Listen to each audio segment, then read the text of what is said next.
Hello and welcome to the October Spark Series. This has been such a great year for us with Spark Series. I think this is our 9th event. If you missed any of our ones on financing, finding funding, on AI, on all the things technology and entrepreneurial, they're all on our website under events. We have a landing page for Spark Series Online. You can also find them on our YouTube channel. So with that, we're super excited about today's spooky event. Really anxious to introduce our panelists. Again, my name is Diane Temple. I'm the president and CEO of the Idaho Technology Council, and you are attending our Spark Series event.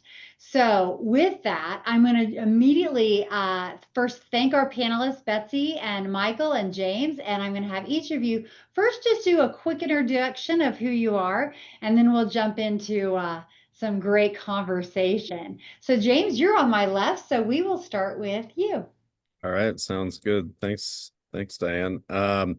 So my name is James McCarter. I'm the founder and CEO of Shadowscape. We're a intelligence-driven cybersecurity training and analytics company here in Boise, Idaho, founded in 2019, and we've pretty much been working with the ITC for almost that whole entire time now. So appreciate the support for sure, and we're happy to be here. Thank you, James. Michael. Good afternoon, everybody. My name is Michael Cahoon.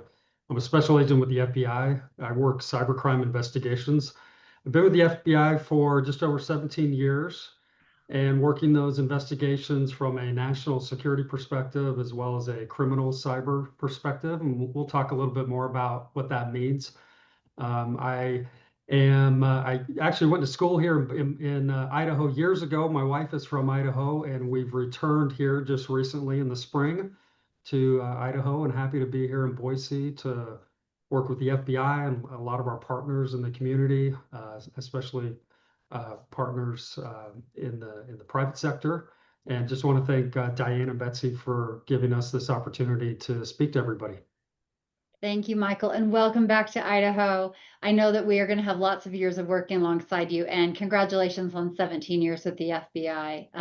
I'm sure that you have stories for days.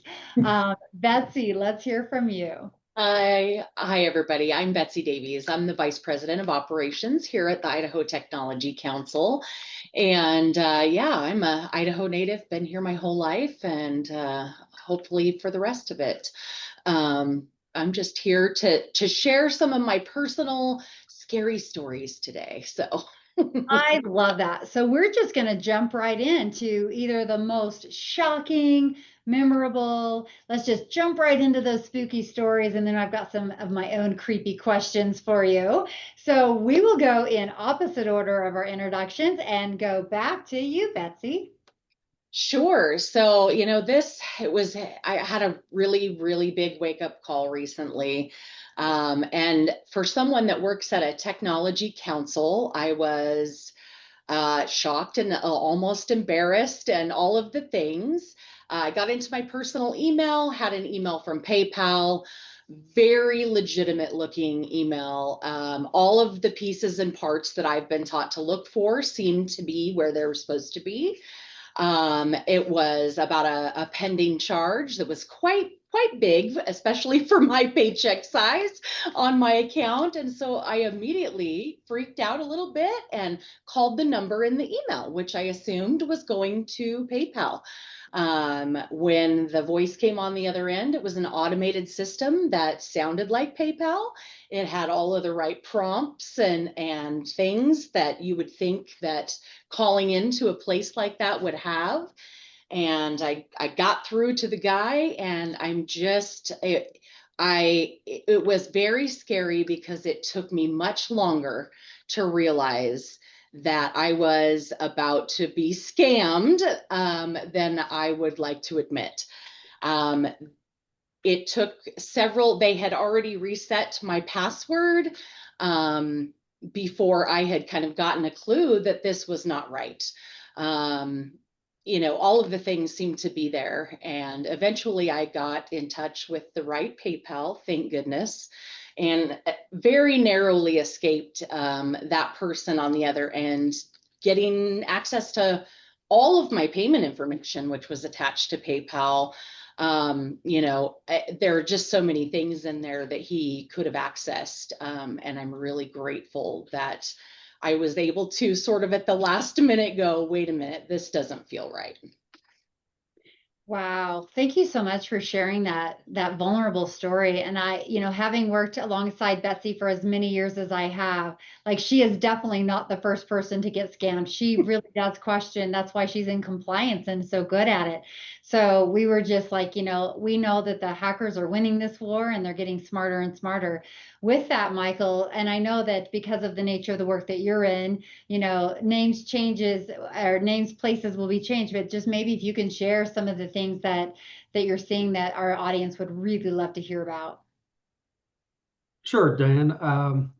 One of those, probably the most memorable hack I probably can't talk about. It's going to be classified, and we're not able to talk about something like that at this level.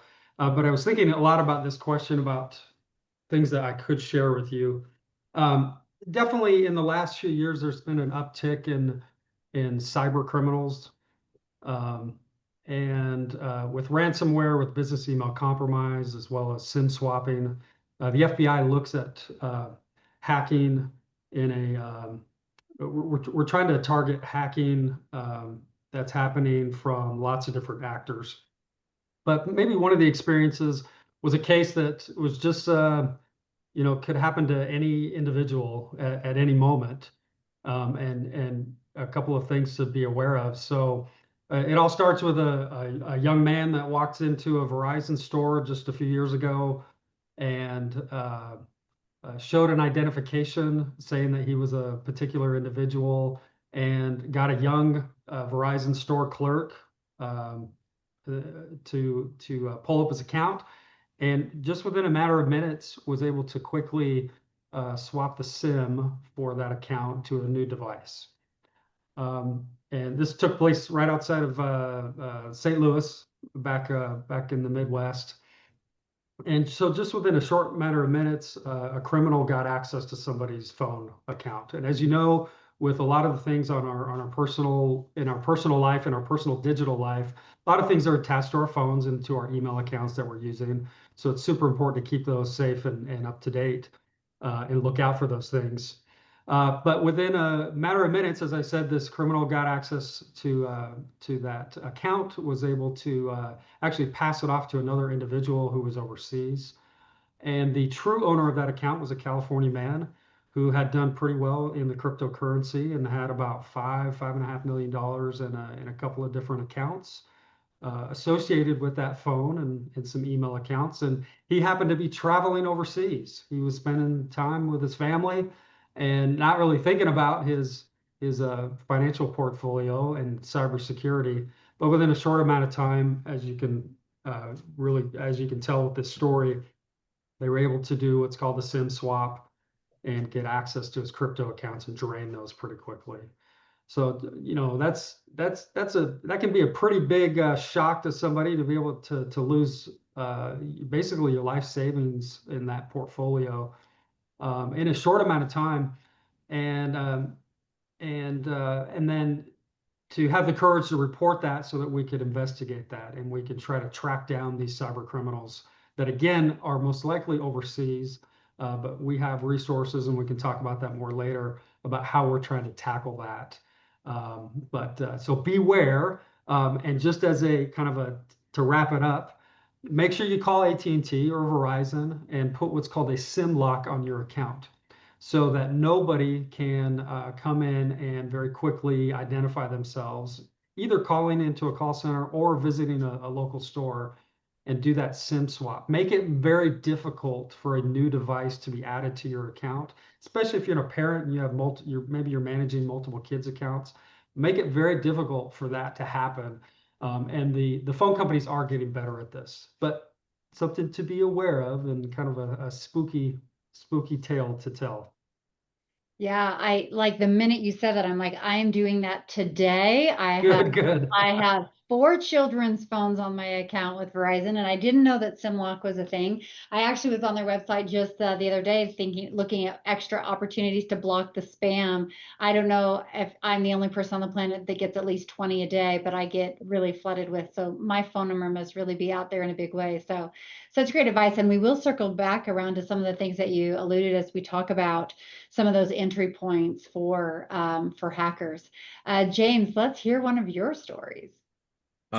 Yeah, similar to a lot of I think Michael's experiences. I got my start in digital forensics once I got out of the Marine Corps, really in the private sector, and was working a lot with law enforcement and approaching these things from an evidentiary standpoint as opposed to a cyber standpoint is quite a bit different. um, some of the more horrific stories are probably not appropriate for the format. I did a lot of work with Internet Crimes Against Children Task Force around the country and the Anti-Terrorism Assistance Task Force with the State Department.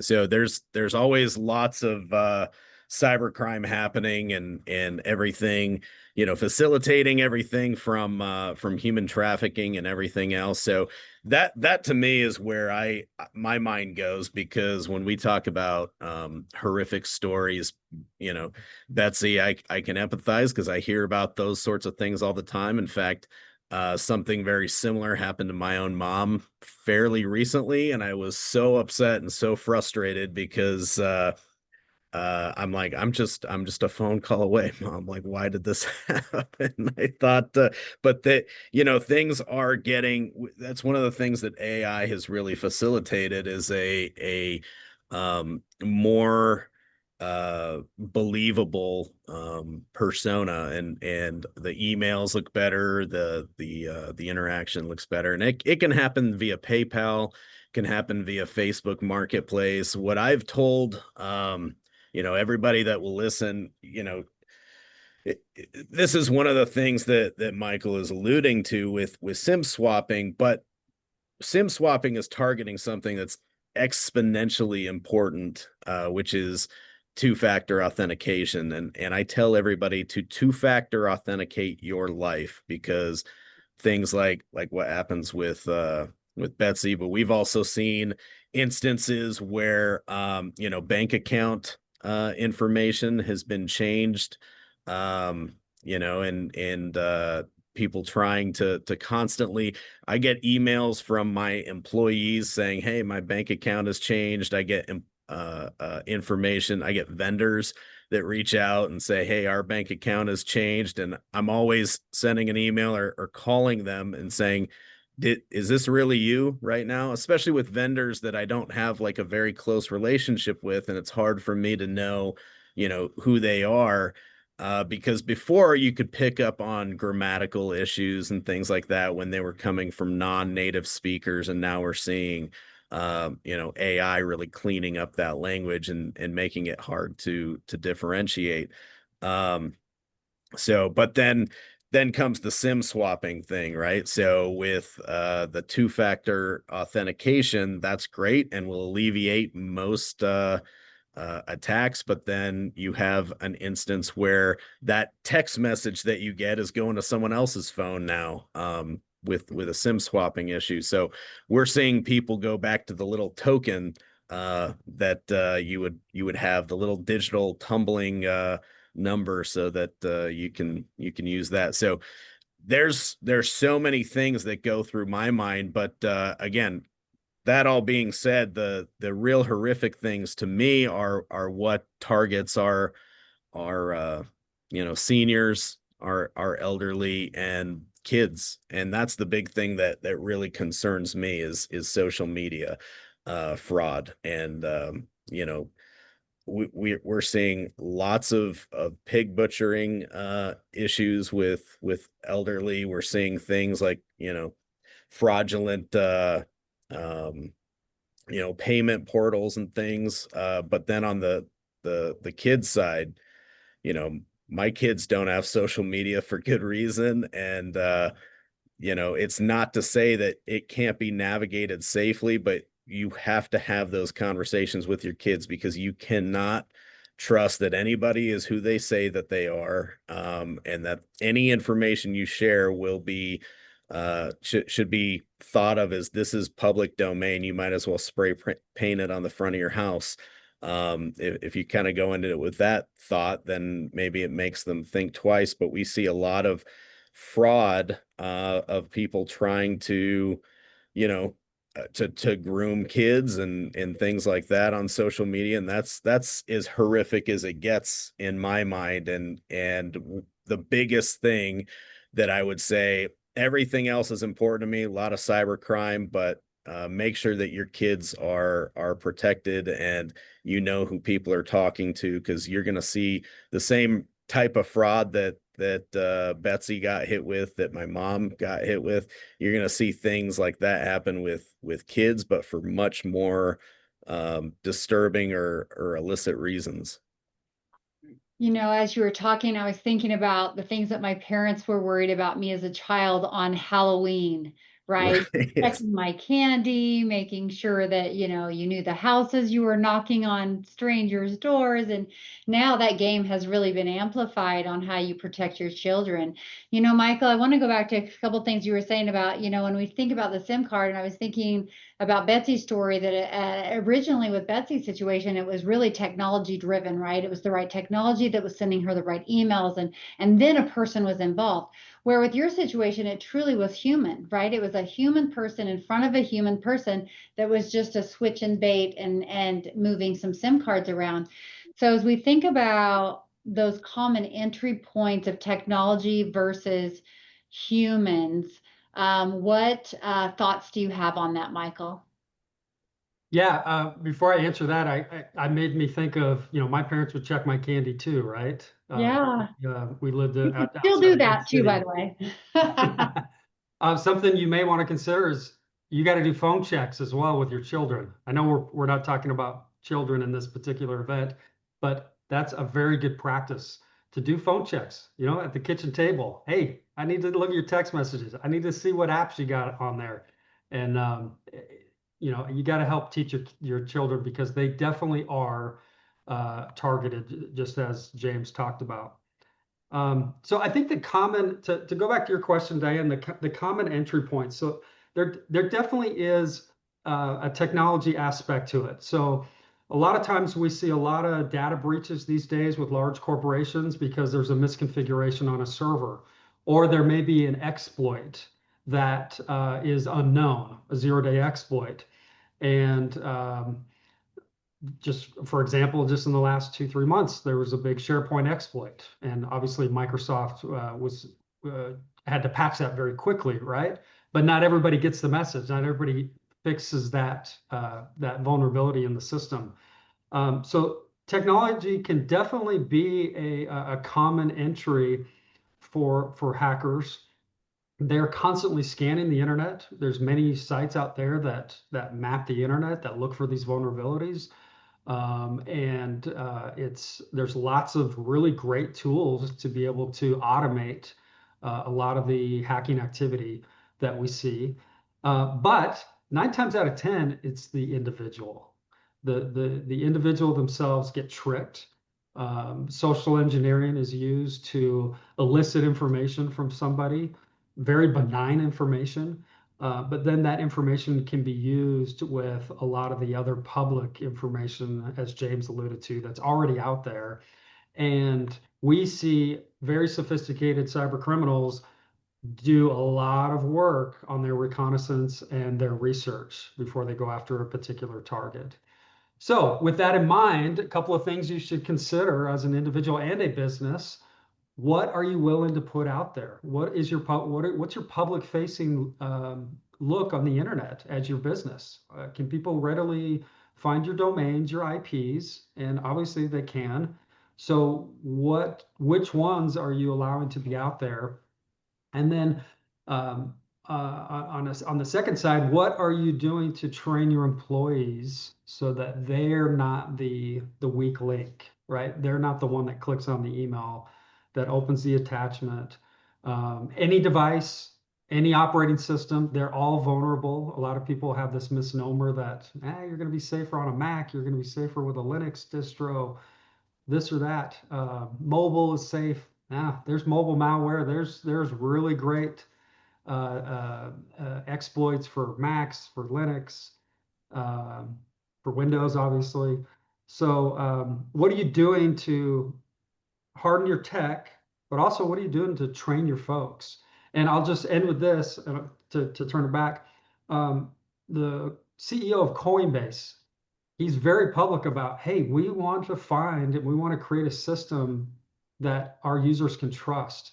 And so their internal network, he actually gives bonuses to folks that find problems on their network and raise those concerns. So you need to have a culture of folks that are looking for those vulnerabilities and have an open conversation with your IT group. Because it's a joint effort. We all have to work together. We're all in the same networks. We're trying to protect data. We're trying to protect systems, and we have to work together.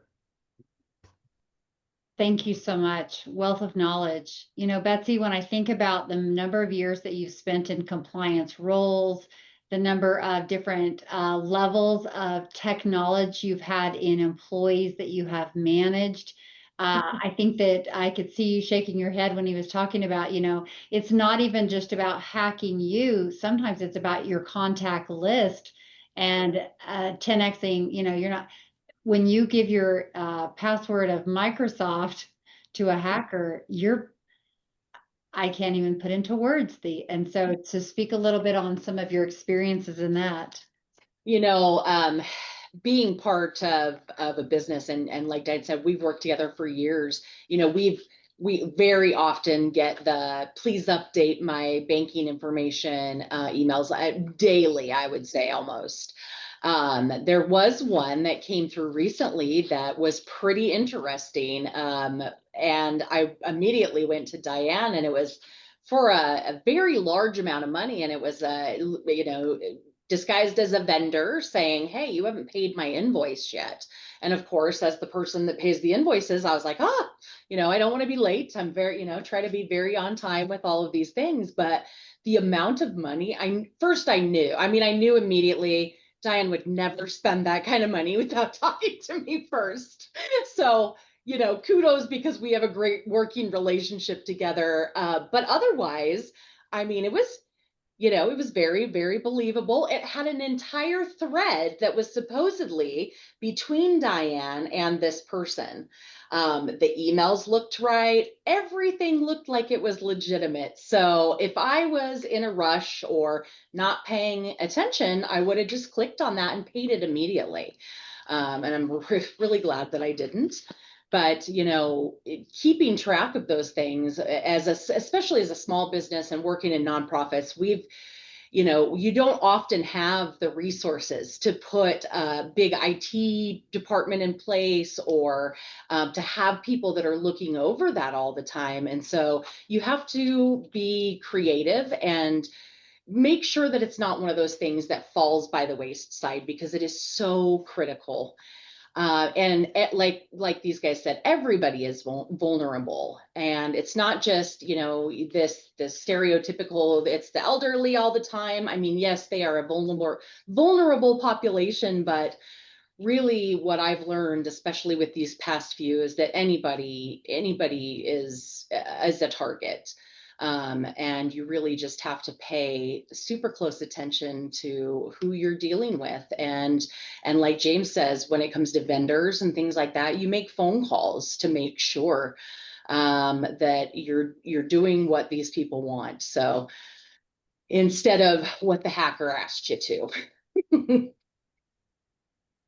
Really good. You know, I think about, you know, AI is the new shiny object squirrel, right? And then we think about cybersecurity and the two-factor authentication and the fear behind it. Like it almost needs to be even the bigger, shinier object, right? We need to kind of really elevate the topic. James, I'm really excited to ask you this question, and Michael, I would love to hear from you as well, because when we think about when something goes wrong, those critical hours right before, what are some missteps? What are some things that organizations or anyone that's watching this later, and then like in those minutes when you're like, okay, they just connected to my bank account, or like, all those things, because not everyone ends up with the end story like you, Betsy, where you realized this is just a very sophisticated hacker. Mm-hmm. What do you do in those critical hours? Well, the number one thing that I've seen that's been detrimental is it's embarrassing when you get scammed.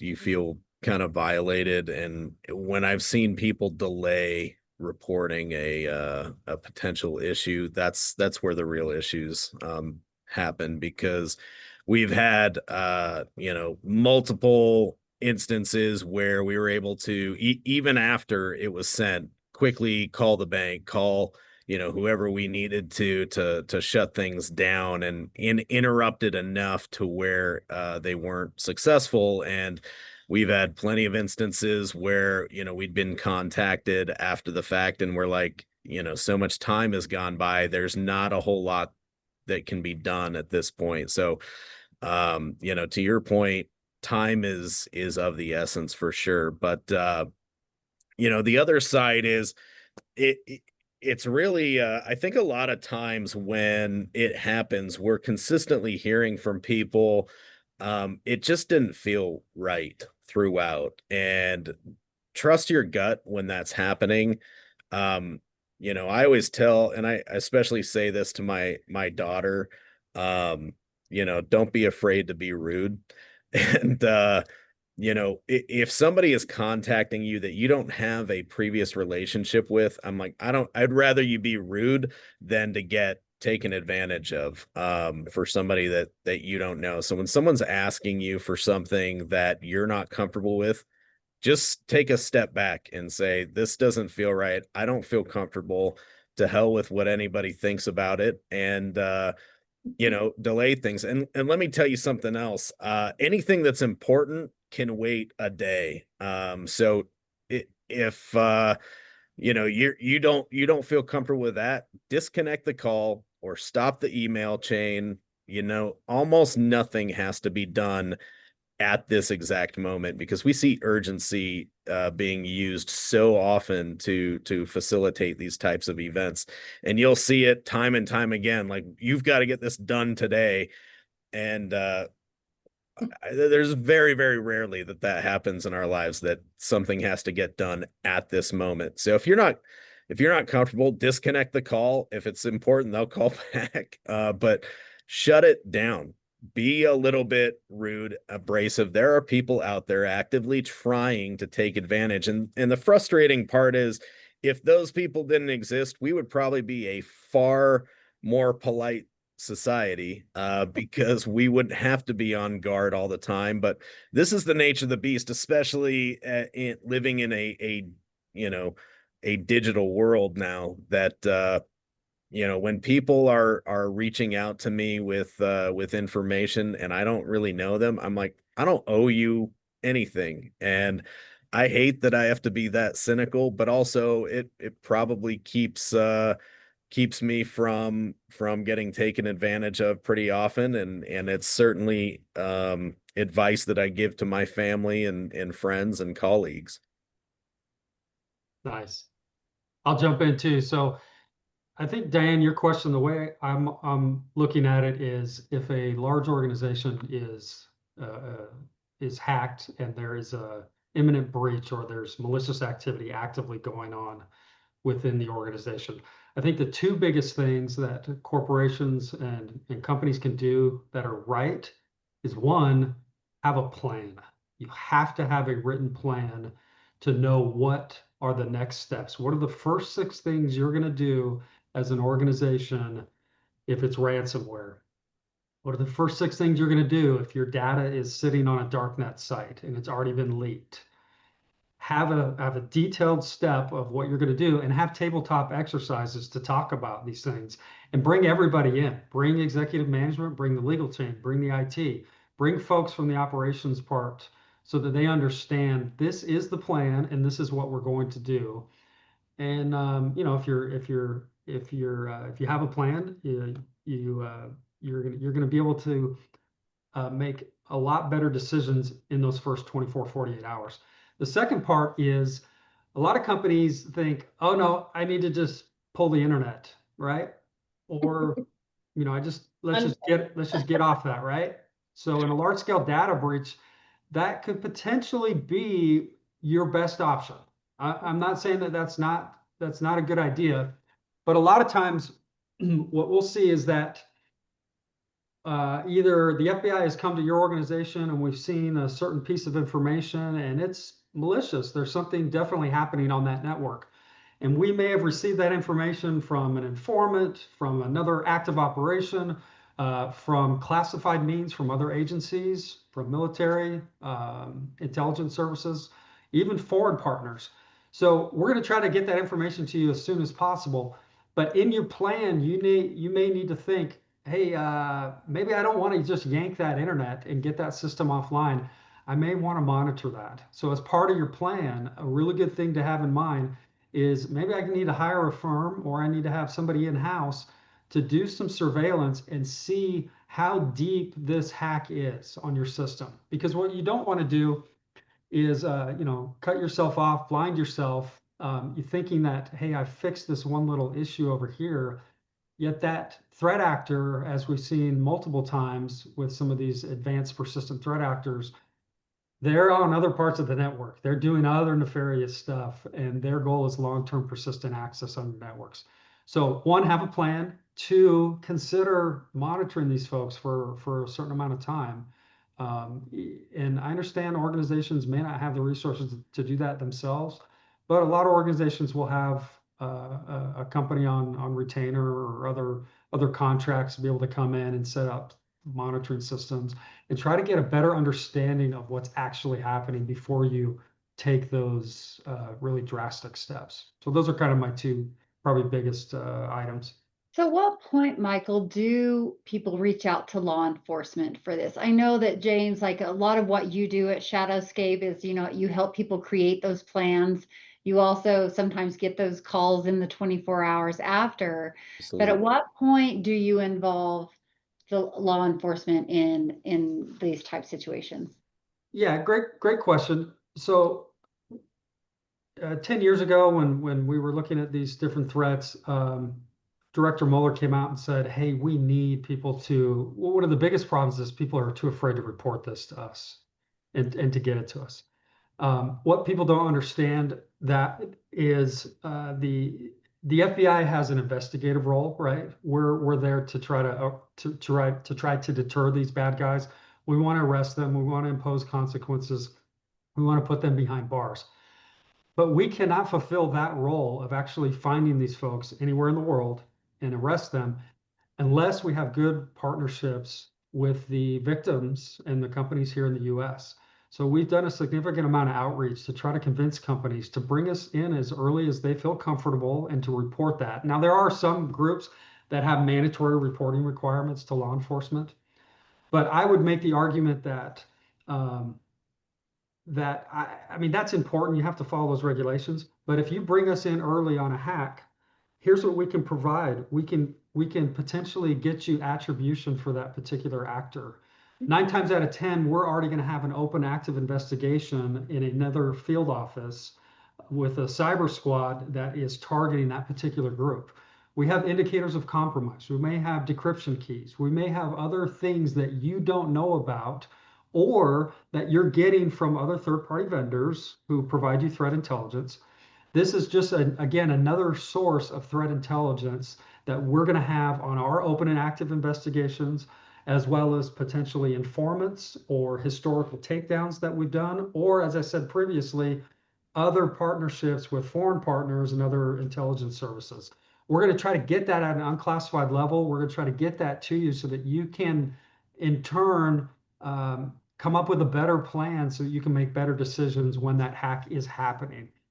So I would argue, involve us early, get us in, see if we have something. I'm more than happy. I'd love to take that phone call that says, hey, I just got something suspicious in the last 24 hours on my network. I'm seeing these IPs, I'm seeing these domains. There's something weird here. Can you do some digging? Can you find out if there's something here? And can you kind of help fill in this puzzle that we're trying to put together. So outside of that, we're going to try to help you. We're not there to fix your systems, right? That is a misnomer. We're not there. I don't want to look at all your systems.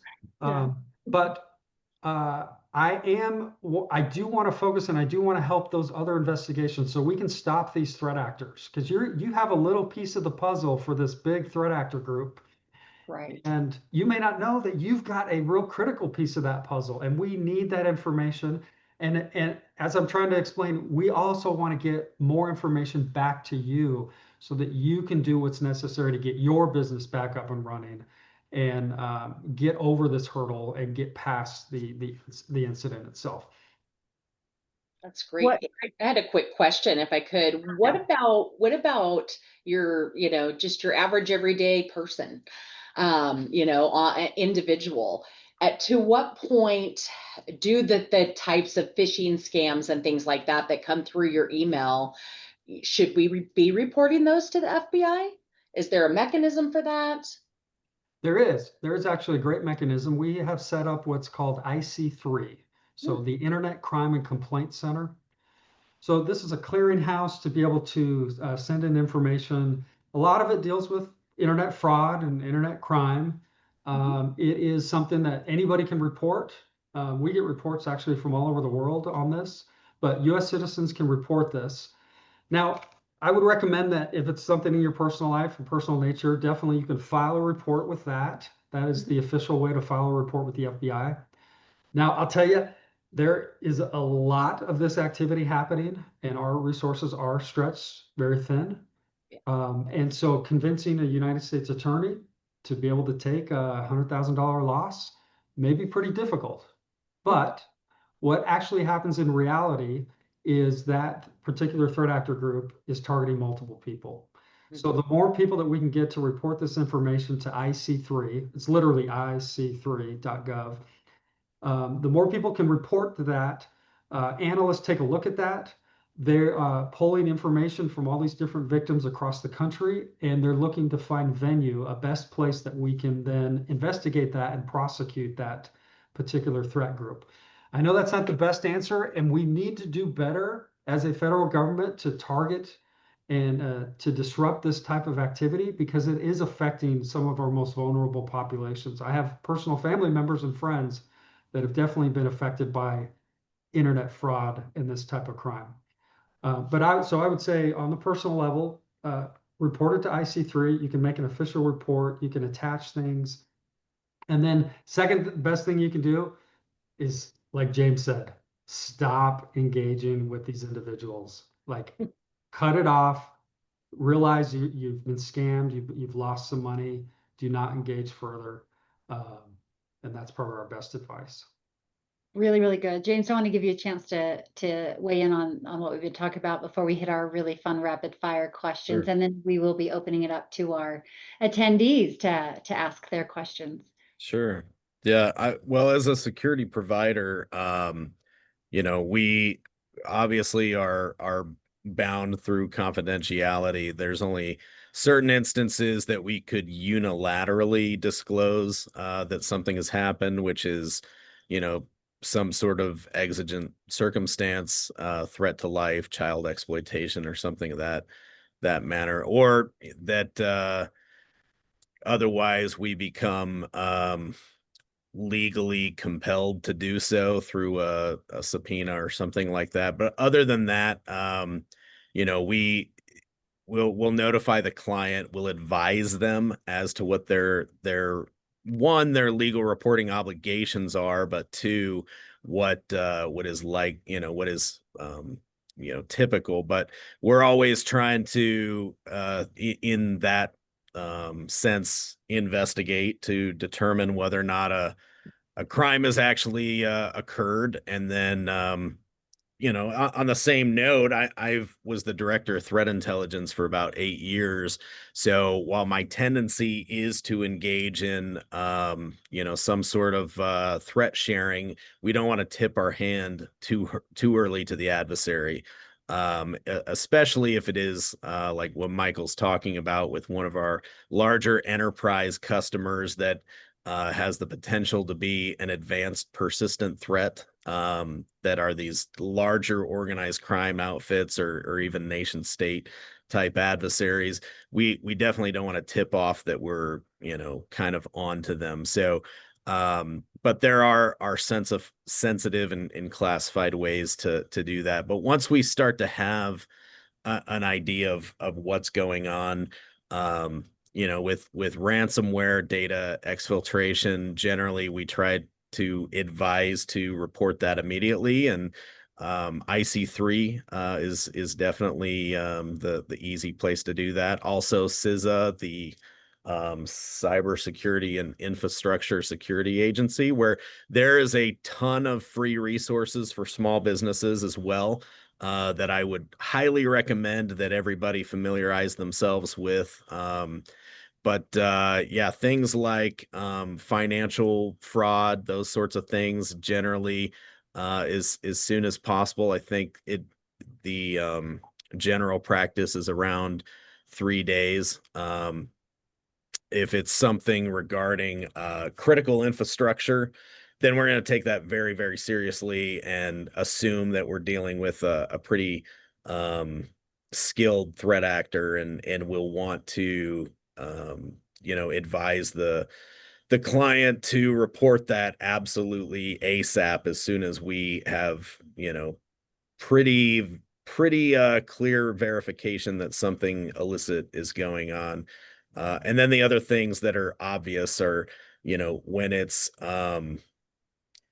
if it's something like sextortion or child exploitation or some sort of large nation state intrusion indicator, we're gonna, be on that very, very, very, very quickly. So yeah, it's a little bit different being in the private space where we are working as agents on behalf of our clients. So there is some things that we have to navigate to make sure we're not being too bullish on reporting something that we don't fully have our arms around, or are potentially giving away the store as far as the attack goes. But also, on the other hand, we want to make sure that we're advising them to do the right thing and that we're doing the right thing as those situations arise.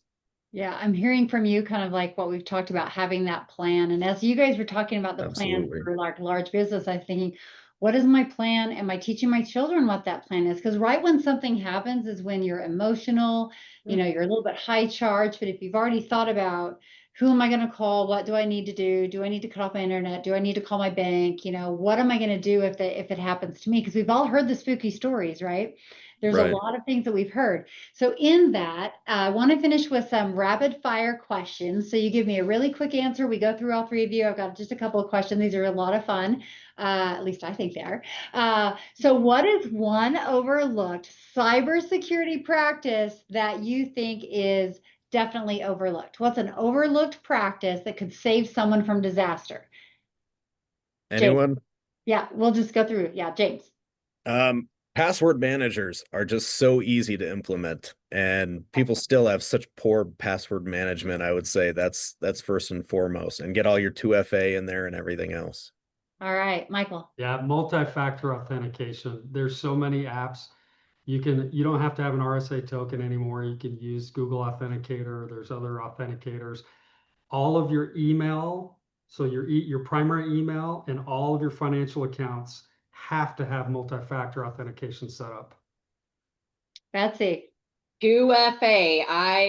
After my little recent experience, I was very much on that board, and it's, it's a pain. It can be a pain, but it's worth the pain. Trust me, it's worth that 2 seconds extra that it costs you. You've just got it. Your passwords can't be the same. They can't be your dog's name. You have to think about these things, and password managers all day long. I love them. Can't live without the one that I use, and I highly recommend them. Awesome. So, okay, we're the Tech Council. What are some of the common mistakes that even tech savvy people make? Betsy, we'll go the other way. Not trusting your gut. I knew before I knew that something wasn't right and I should have called it right then and there. Learn to trust your gut and just, take the embarrassment out of it. You're not humiliated. It happens to everybody. So share your story.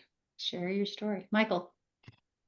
It goes back to what James said, challenge stuff if it doesn't seem right. So I'll get messages from, old friends, and they're actually legit messages, old friends, this or that, folks that I've worked with over the years. I'll use maybe something that only him or I know, like something pretty specific, and say, hey, what happened on blah blah blah blah blah, and if they can't answer that, and then along with that, I'll use another type of communication. I'll use what's called out of band communication, something different that I know that we communicate with, just to confirm that I'm talking to the right person. It's interesting. You talk about confirming. One of our CIOs, we're talking about tech savvy people, and I will let them all remain nameless, but we had a CIO that got a call from the CEO, and the CEO was called by a voice mimicking that it was the CIO, and he actually was on that phone call it took him a while before he realized he was not actually talking to his CIO. So there's definitely mistakes that tech savvy people make. James, any thoughts on that? Yeah, I think sometimes the tech savvy people can cause the most damage because a lot of times they have the most access, right? So I would say, if you are working at a high op tempo and your people are having to do a lot of things, that's where mistakes can be made when they're writing code and exposing keys or things on GitHub, or misconfiguring infrastructure, cloud infrastructure, things like that. And then at the very least, I think there's a little bit of an air sometimes of hubris for people that are like, well, I know everything, right? It won't happen to me. And so that would be one that I would caution against too, that it's a game of cat and mouse. So there are adversaries that can get the best of you. And if you approach things with that mentality, then you might humble yourself enough to not be taken advantage of. Yeah, it'll never happen to me, right? Right. Yeah. And with that, I'm going to formally close our online webinar, and then we'll open up to our attendees. But thank you, James and Michael and Betsy, for joining our online Spark series today. Thanks, Diane. Glad Absolutely. to be here. All right. So I'm going to